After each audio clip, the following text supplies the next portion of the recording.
information. I think you're really instructional. I really like the videos you do. Yep. It's actually become some of the required training of some of the new engineers I have here, both wildland mentoring. You mean some of the stuff that I did, some of the stuff that I'm talking about? Yeah, for some, You and also for the structural firewall too. I've been telling these guys to take a look at the challenge and also for what you've been doing. Okay. So, I have been including it in some of the lectures that you've been doing in some basically hip pocket training classes. Well, that's fantastic. Yes. So having this type of format, first of all, somebody like myself, again, I came into the firewall as a volunteer firefighter. Right. And I always had the old war horses around the firehouse that could sit there and teach you this stuff. And unfortunately, a lot of that knowledge, in almost 15 years, has left the fire service. So you having this format, not only recording this type of knowledge and passing on to other firefighters, is key. So there's been a lot of people benefiting from your lessons and us down and be able to sit down and do this. The only problem with the generation we have now is everybody's attention span has gone from 20 minutes to like 7. So or less in some cases. Or less, yeah. So that's kind of the biggest thing we're dealing with. I know here in the East Coast wildland fire community, and especially when most firefighters here, the longest hose lay or longest lay they might have to do is only a couple hundred feet to maybe at max 3,000. Where you're talking larger hose lays in the western United States, where a lot of people don't get the chance to do that. Right, exactly. Yeah. So here's the thing. I think you and I, we met, it was last year, midsummer, correct? Yes, it was August 3rd through September 5th or something like That's that. right, that's what it was. And then, so now, did you come out with Kevin, or were you just a few days after Kevin? I actually came out before Kevin. I was the reason Kevin got name requested. Oh, that's right. Yeah. So, that's right. I forgot about that. Yep. No, I came in and, like I said, they were looking for the IC3, and I happened to. It's a funny story. When I was listing myself in Ross, I didn't know what to pick. I said, "Oh, I'll throw the IC3 out there since anybody needs help." And sure enough, that's where I got picked up. Yeah, IC3s out here in Nevada. Nevada's a big IC3 state. We love our IC3s, don't we?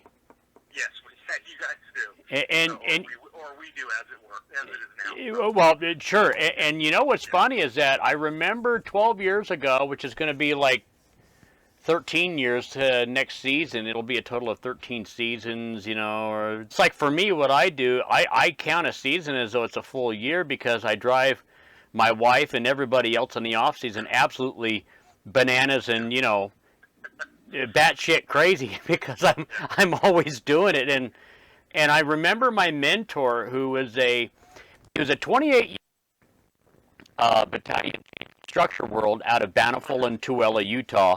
And this was in the 70s, and this is where a lot of my knowledge comes. Brent Palmer out there, and phenomenal individual, wealth of information, and of course he learned from his mentor. And one of the things that he always told me was the fact that when you get very good and proficient at what you're doing, it's like the unwritten code. You pass it forward or pay it forward. You pay it, and you don't withhold anything, because when you do that, you run the risk or the potential of shortchanging somebody's safety with whatever they're getting ready to embark into. And so I took that to heart. He was serious about it, and I'm serious about it, and that's part of the reason why I've decided, I don't need to do this. I need a challenge. And then I got into tactical water tenders, and of course, you might have a similar situation in your neck of the woods, Chris, to where some of the guys, well, maybe not for you, because in the metro world, a lot of your tender slash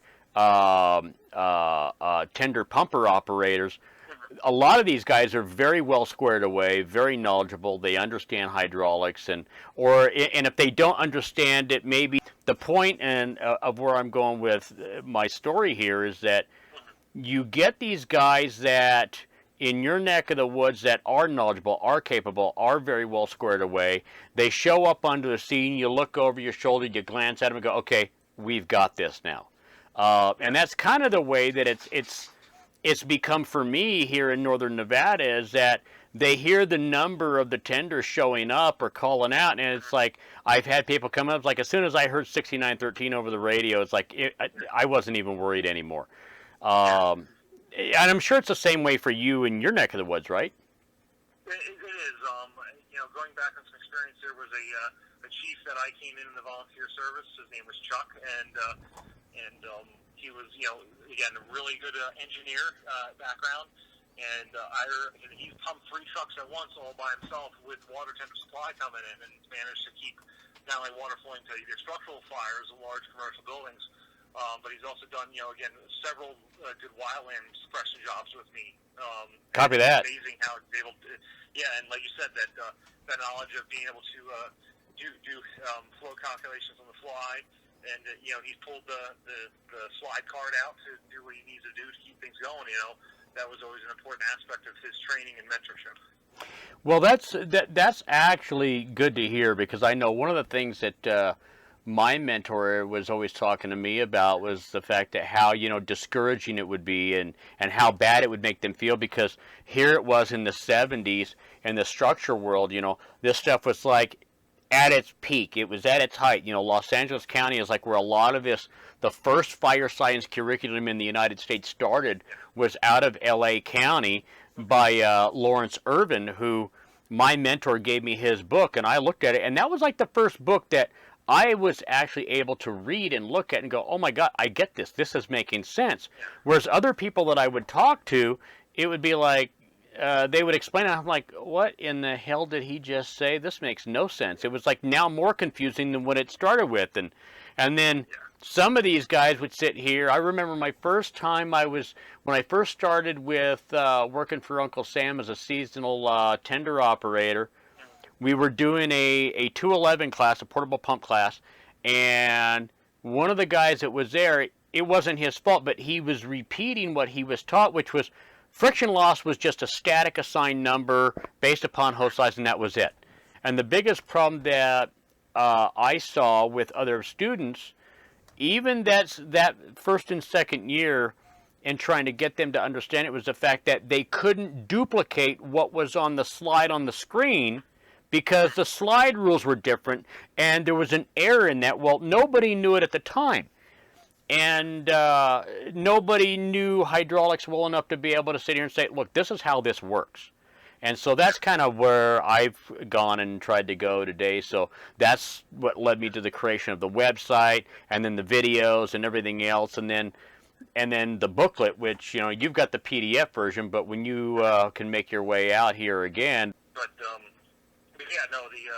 the biggest thing that is, going back to the topic, if you want to add this on, going back to this topic, especially as a person in a leadership role, and like you said in your website, engineers make it happen, coming through the ranks, running on Type 3s, Type 4s, and Type 6 engines in my wildland career, water is always a factor, and water supply is always a factor. And, for years, I want to say probably, I came on in the early 2000s, and right from the East Coast, you just, we learned ICS, we bastardized it and turned it into NIMS on the side of the country, and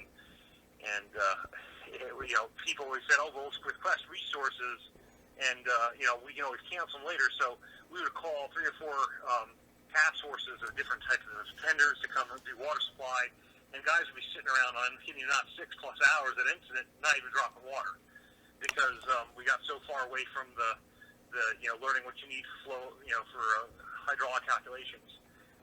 Now in the world that we live in, especially seeing on the volunteer side and the seasonal fire side, and in my role as an incident commander is, hey, how much water do I really need to do this operation? If the engineers on site can't figure that out, and they want me to call the whole world to supply them, well, if I only need 2 water tenders to suppress this fire, why am I calling multiple strike teams? Exactly. I kind of coined the phrase myself. Engineers make it happen. Yeah. And I got that phrase developed in my head when I started dealing with my mentor, who was an engineer, and we're talking NFPA qualified engineer, and done it for 28 years. And then if you count, and longer than that if you add on his volunteer time. So it's probably closer to 34 years total. And that goes back to Brent Palmer that I was telling you about, who's out here in my neck of the woods. And when I was first getting started, I mean, I'd read enough, I'd studied enough. I literally, no joke, because I wanted to know how things were working. I would get on a creeper my very first year, roll underneath the structure apparatus, and I would sketch out the plumbing because it was so new to me, Chris. I had no clue what in the hell I was looking at. And so I was intimidated by all these dials and these push-pull rods and these valves and check and bleeders, and you got static and residual pressures, and I was like, what in the world is this? Well, what's this little thing you do? Well, I've been told. Well, that doesn't cut it with me. It's either you know or you don't know. And if you don't know, stay away from it. Let's get somebody that does. And that goes back to the fact that, or that's what led me into the development of the little other pamphlet that I produced, which is, the dangers of hydraulics, and we always say, well, it's just water. It's no big deal, You look at some of the old videos, there have been firefighters that have had fractured jaws, skulls, busted arms, legs, necks, shoulders, the whole 9 yards because of lines breaking or water hammer effects because people are slamming nozzles shut. Yeah, I know there's some legality stuff that I remember from this incident that's still going on today, but there was a fire company near me that had a failure at a water piece, big off the Mattadale lines. Yep. And someone was actually hurt when the relief valve wouldn't go off, and it was because the engine operator wasn't paying attention, and the pressure rose, and they weren't watching, and someone was actually seriously injured because of it. How many years do you got in now? You're IC3, and probably are you assistant chief or chief yet, or what's your level now? From what I'm still just a grunt fireman on my volunteer department. That has never changed. I love being a ground firefighter. Because at least I can still flex into the roles. I ride the officer seat when I need to. I can drive and pump if I have to. I'm an EMT when I have to be. But for my wildland fire career, I've been doing fire itself going on. Now it's going to be 19 years now. I came in just before 9/11 happened. Oh, copy that. And what's nice about your neck of the woods. And I learned this the hard way because I was like everybody else, Jersey. It's like, people come from like, Atlanta or Jersey, like what where you're from, and they come out here, and I'm thinking, well, this guy's a flatlander. What the hell's he know? And some of the best fire folks that I've seen have come from the cities, and they're so used to, and I don't know what it is. I think a lot of it has to do with the fact that they're so used to dealing with so many different aspects and factors all happening at the same time that typically people like us that are just wildland don't really have to deal with. Yeah, if that makes sense. I've always had that, he's a flatlander experience because I've traveled the country. I've lived in upper New England. I've lived in New Jersey, California. I've been all over the country fighting fire, both wildland and structurally, and I've had to deal with that, but I will say my experience by doing all these facets have all fed into each other. So that's why I always tell people, it's okay to pick one dynamic, but try them all, and you're good to go.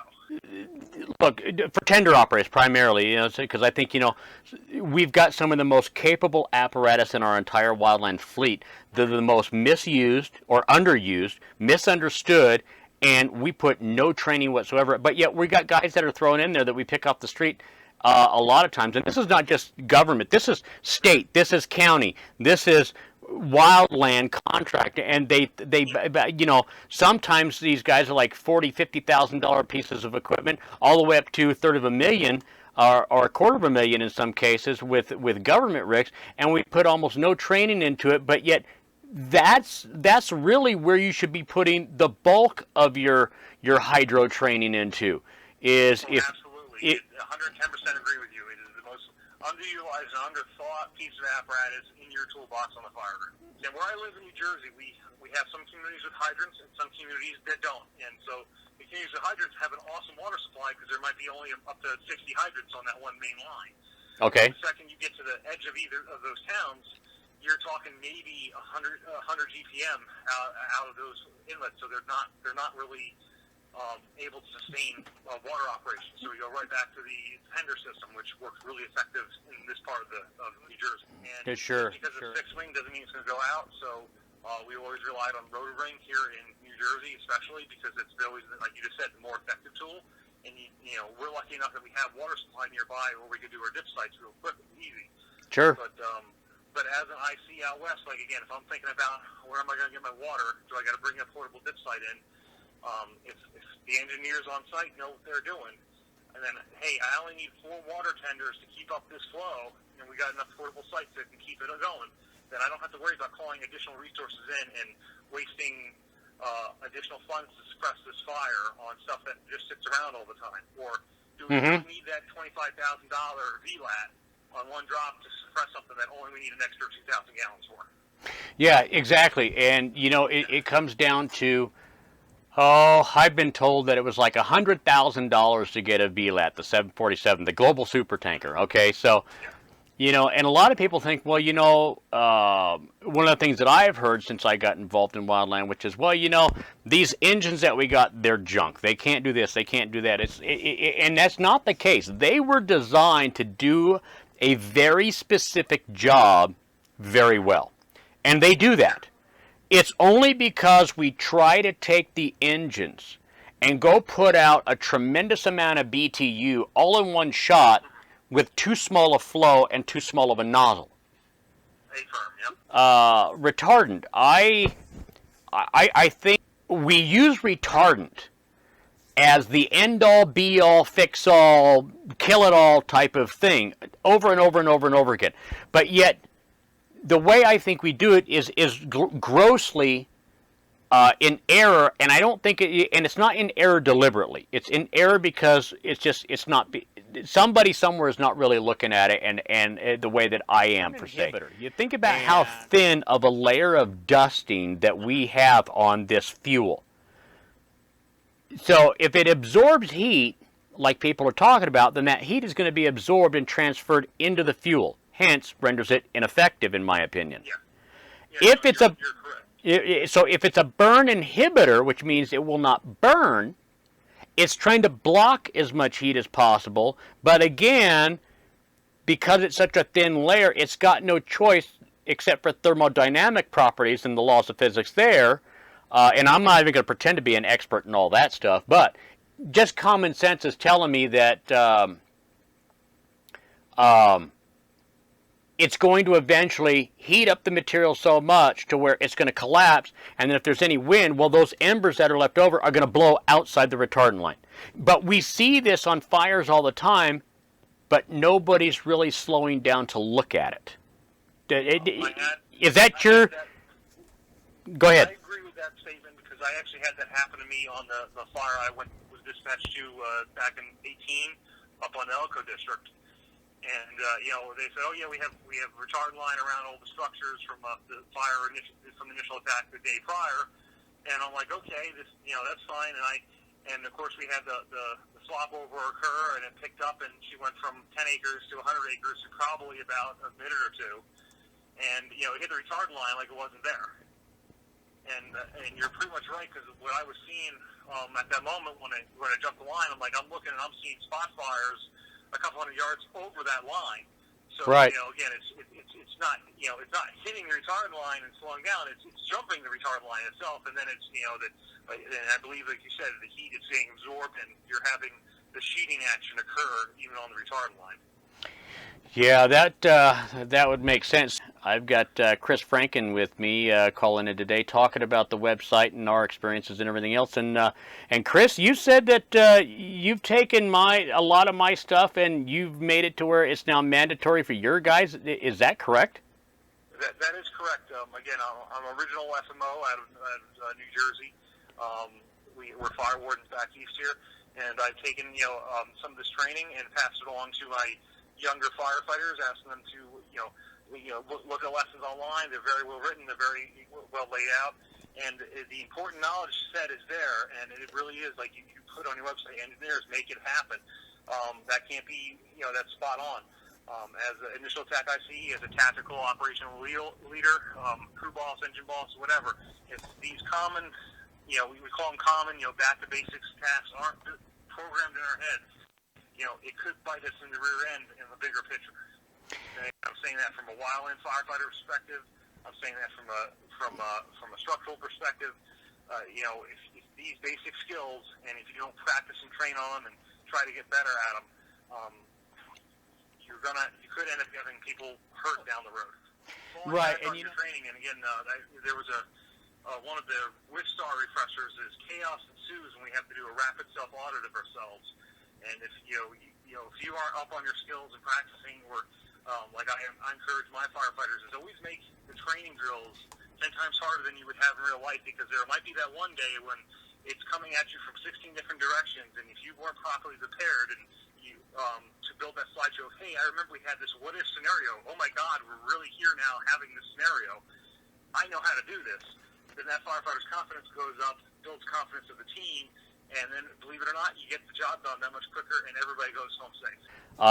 And that's absolutely true, and that's why in a lot of the videos I've stated, why I choose to do the challenges the way that I do, because I've done it multiple times. This is why it's here. It's, and the other reason why I choose helicopters is because if you don't place the dip site for the helicopter far enough away from the fire, and then balance that with the travel distance of the tenders that are bringing the water to it, your helicopter is going to act like an impeller on a pump and start to cavitate, and then the whole operation fails.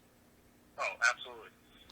And so that's why I do that there. But now, speaking, before I let you go, because we've been going for like 41 minutes now, but before I let you go, what is your honest thought about the current Engineers Challenge questions? Have you had a chance to even look at that yet? I have looked at the questions. I think I heard from your last video with someone said you were a little too spot on the .04 variance. Yep. I think that by redoing the questions like you have, I think it's going to make it a little easier for more folks to hop in and say, hey, I really want to try this. Again, I've been encouraging a lot of our trainees and engine operators and engine bosses here to try to give it a shot. So again, I really like what you're doing, and it should be, like I said, that whether you're home alone and you want something to do to get your mind going, because hey, it's winter time, we're all down, everybody's down south. The season, the 2020 season's just around the corner. Yep. Start on this, and I think it's making better firefighters if we start really pushing this issue. And again, engineers make it happen at the end of the day. That was always a critical thing driven in my head. Because again, I work for CAL FIRE, and the engineer is the pinnacle role in that service there. Right. So let me ask you a question, because I've seen it, and I don't like it. If I see, and that is a lot of these apparatus nowadays, I don't know if you got any out in your neck of the woods right now, Jersey, but the automatic, constant pressure, constant volume engines out there that you can set it and forget it. And I've had, so what do you say to those individuals? Say, like, you know what, I don't need to deal with this. I built 3 lines out there, I hit it for a pressure, that truck takes care of everything for me. What do you say to the guys like that?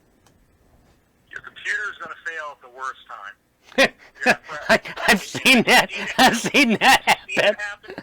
And you have to be able to go, what happens if you have to manually figure all that stuff out. You're going to have, that's why stuff manual switches on your apparatus.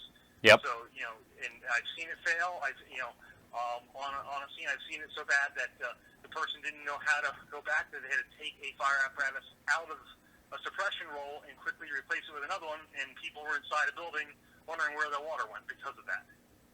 Which really,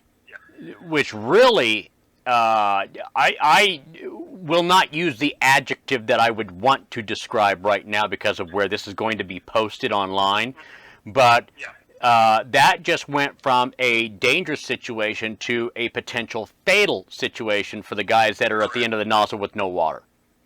And Lord help the poor bastard that's at the panel that can't get his stuff in a group when I come out of that building. Yeah.